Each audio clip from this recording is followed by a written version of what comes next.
से गहरा होता है, असलियत सामने आ जाती है। और जब असलियत सामने आती है झेलना बड़ा मुश्किल होता है। आपके सपने टूट जाते हैं। आप जिस छवि पे दीवाने हुए थे वो छवि तो सिर्फ छवि थी, वो तो इंसान नहीं था वैसा।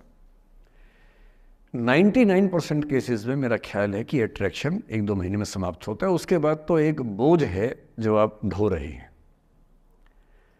कभी कभी होता है कि दोनों का खत्म हुआ तो बात आसान है, कभी कभी किसी एक का खत्म होता है, एक का नहीं होता है, वहां मामला मुश्किल हो जाता है। तो ऐसा हो सकता है आपके जीवन में कि दूसरा साथी आपका ये कहे कि भैया देखो, मैं तुम्हारे साथ कुछ महीने से हूं पर मुझे अब अच्छा नहीं लग रहा, मैं ब्रेकअप करना चाहता हूं। मैं आपसे ये निवेदन करूंगा कि ये मान के मत चलना कि उसने आपको धोखा दिया है, क्योंकि बच्चे तुरंत उस मुद्रा में आते हैं, अच्छा अब मैं कुल्हाड़ी उठा लूंगी, अब मैं तेजाब उठा लूंगा, तूने मुझे धोखा दिया है, तूने मुझे चीट किया है, you are a cheat, you are a liar, you are a पता नहीं क्या क्या। पता इंग्लिश में गालियां बड़ी सुंदर देते हैं बच्चे।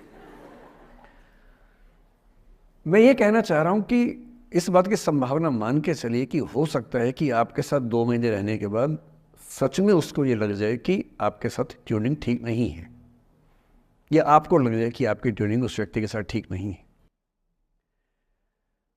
और किसी मुर्दा को अपने पास पकड़ के रखना उसका मजा नहीं है। आप किसी को बांध तो लेंगे, पर जब उसका दिल आपके पास है ही नहीं, दिल विहीन लाश अपने पास टिका के रखना, एक मुर्दे को बांध के रखना, इससे बेहतर है जाने दो। बांधना नहीं, बांधते वो हैं जिनमें असुरक्षा बहुत ज्यादा होती है। उस असुरक्षा से बचने का उपाय खुद को बेहतर बनाना है।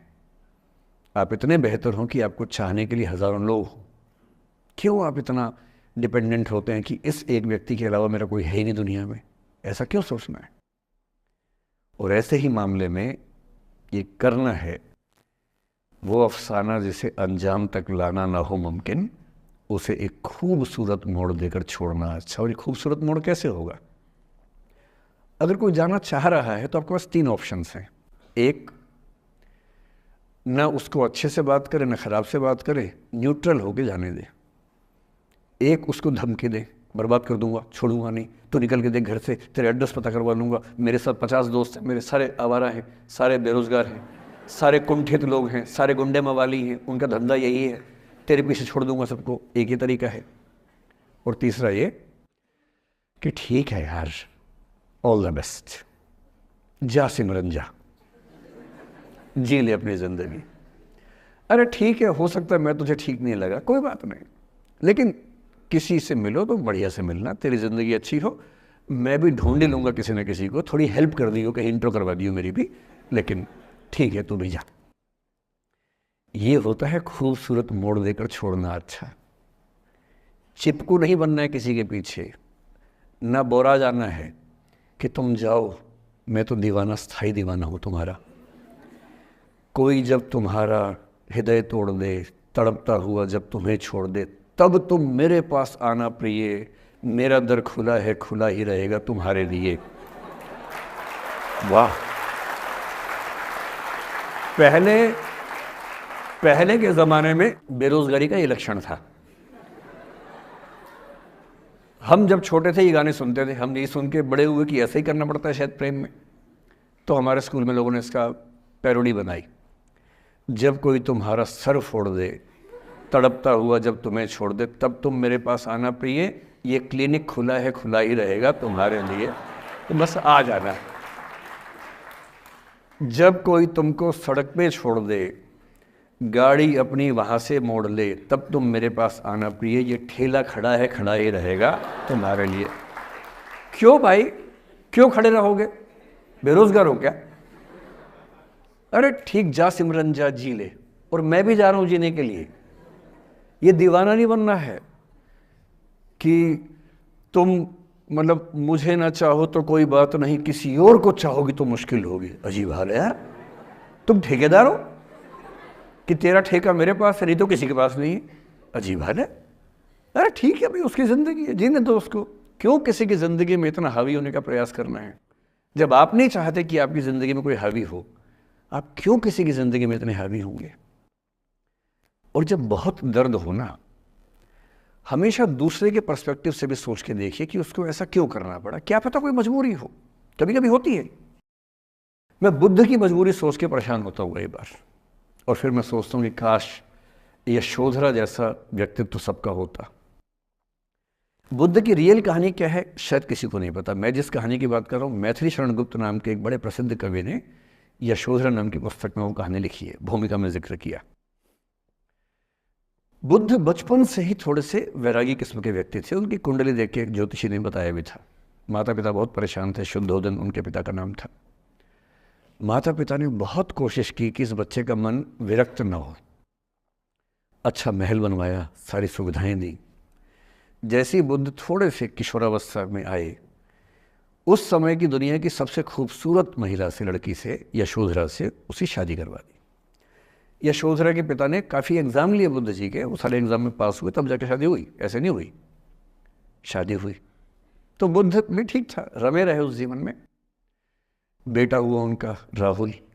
अब बुद्ध की विरक्ति का भाव बढ़ता जा रहा था। 29 साल की उम्र के आसपास ऐसा हुआ कि उन्होंने एक मृत व्यक्ति को देख लिया, एक बूढ़े को देखा, एक भिखारी को देखा, एक बीमार को देखा। विरक्त हो गए और उनका मन हुआ घर छोड़ दूं, ज्ञान की खोज में चला जाऊं। अब ज्ञान की खोज में जाएं, उनको पता है कि भाई मेरी पत्नी भी है, मेरा बेटा भी है, राज्य भी है, कैसे छोड़ दूं। छोड़ना जरूरी है। अंदर की आवाज है कि छोड़ो, तुम इस चीज के लिए नहीं बने हो, तुम्हारा स्वधर्म कुछ और है। बाहर की जिम्मेदारी है कि छोड़ नहीं सकते। मैं अनुमान करता हूं कि बुद्ध ने शायद अपने पिताजी से कहा हो कभी कि पिताजी मैं बहुत परेशान हूं, छोड़ना चाहता हूं। तो पिता ने समझा बुझा के मना किया होगा कि बेटा शोभा नहीं देता, ऐसा मत करो। हो सकता है पत्नी से भी बात की हो, पत्नी ने भी कहा हो कि ये क्या बात हुई, हम सबका जीवन तुम पे टिका है, बच्चा अभी बिस्तर से भी नहीं उतरा है, अभी तो चलना भी नहीं शुरू किया है, तुम ऐसी बात कर रहे हो। इसका जिक्र नहीं मिलता इतिहास में कि ये बात हुई कि नहीं हुई। और एक दिन बुद्ध ने तय किया और वो आधी रात को पत्नी और बेटे को सोता हुआ छोड़ के चले गए। इसको बौद्ध परंपरा में महाभिनिष्क्रमण कहते हैं, बुद्ध का अपने घर से निकल जाना। अब बुद्ध चले गए, लेकिन मैथिली शरण गुप्त यशोधरा के पर्सपेक्टिव से बुद्ध को देख रहे हैं। यशोधरा बहुत परेशान है, भाई पति चला गया है, बच्चे का पिता चला गया, मजाक थोड़ना है। राजा परेशान है कि उनका उत्तराधिकारी चला गया है। यशोधरा इतनी परेशान है, बहुत लंबे समय तक छंद आते रहते हैं कि वो कितनी बेचैन है, कितनी परेशान है। लेकिन यशोधरा की सबसे बड़ी परेशानी इस बात से नहीं कि बुद्ध चले गए, इस बात से है कि बिना बताए चले गए, भरोसा नहीं किया। और वो अपनी सहेली से कहती है, सिद्धि हेतु स्वामी गए, यह गौरव की बात। मुझे गर्व है कि मेरा पति इतने महान काम के लिए गया है। सिद्धि हेतु स्वामी गए, यह गौरव की बात, पर चोरी चोरी गए, यही बड़ा व्याघात। सखी सखी वो मुझसे कहकर जाते, कह तो क्या वो मुझको अपनी पथ बाधा ही पाते, क्या मैं रास्ता रोकती उनका।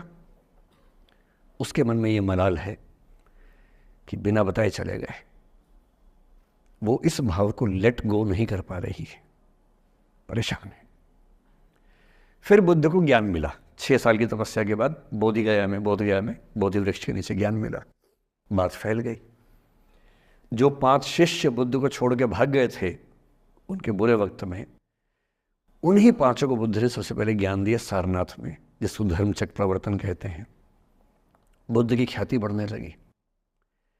शुद्धोदन ने बुद्ध के पास, अपने बेटे के पास कई लोगों को भेजा ये कहने के लिए कि भाई यहां भी तो आओ, हमसे भी तो मिलो। बुद्ध का ऐसा प्रताप था कि जो उनके पास जाता वो बुद्धम शरणम गच्छामि हो जाता, वापस ही नहीं आता।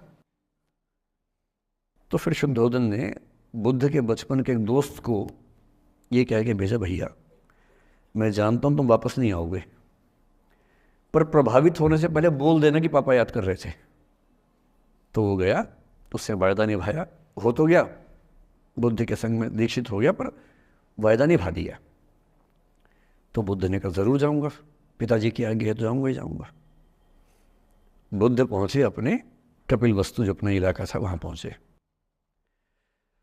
पूरे कपिल वस्तु में, नेपाल सिद्धार्थ नगर से नेपाल जाएंगे तो नेपाल बॉर्डर पे ही कपिल वस्तु है। मैं देखने गया था वो जगह जहाँ बुद्ध पैदा हुए थे, बड़ा सुंदर स्थान है, आप भी जाकर देखें कभी। तो बुद्ध पहुंचे रात को, एक धर्मशाला में रुके। अब वहाँ हल्ला मच गया कि राजा का बेटा धर्मशाला में। बुद्ध ने कहा भाई मैं देखो राजा का बेटा बन के नहीं आया हूँ, मैं बुद्ध बन के आया हूँ। सुबह उठ के भिक्षा मांगने लग गए उस इलाके में, अपने ही पिता के राज्य में। पिता ने सिर पीट लिया कि भाई क्या कर रहे हैं। फिर बुद्ध ने सूचना भिजवाई कि मैं बुद्ध हूँ, बेटा हूँ संयोग से, ठीक है मैं आ रहा हूँ मिलने के लिए, पर मैं बुद्ध होके आया हूँ, मेरी चर्या है, नियम है, मैं भिक्षा से ही जीवन जीता हूँ अपना। ठीक है, पिताजी ने कहा चल कोई बात नहीं।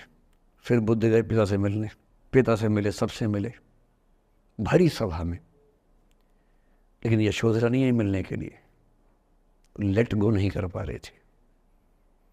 उसके मन में दर्द था, छुप के क्यों गया, बता के जाता। बुद्ध ने पूछा पिता से कि यशोधरा कहाँ है, तो बोले कि वो कह रही है कि अगर बुद्ध मिलना चाहेंगे तो खुद ही मिलने आएंगे मुझसे, मैं क्यों जाऊंगी भाई, आत्मसम्मान भी तो कोई चीज़ है, मैं क्यों मिलने जाऊंगी। तो बुद्ध मिलने गए। सोचिए एक कमरे में यशोधरा बैठी है, राहुल साथ में। अब राहुल थोड़ा सा बड़ा हो गया है, 6-7 साल का है। बुद्ध गए हैं। अब आपके मन में आ रहा है कि बुद्ध वहाँ जाके बोलेंगे सॉरी मैंने गलत किया, I hurt you, I really feel sorry. बुद्ध है वो बुद्ध, वहाँ जाके क्या बोल रहे पता है, भिक्षाम देहि, भिक्षा दो।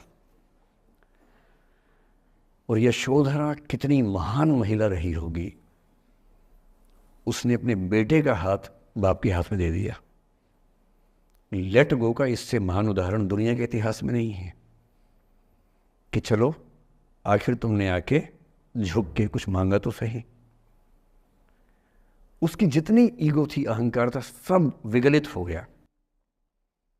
और जो औरत परेशान थी कि मुझसे बिना बताए गया, उसने अपने बेटे को दे दिया कि इसको लेके जाओ।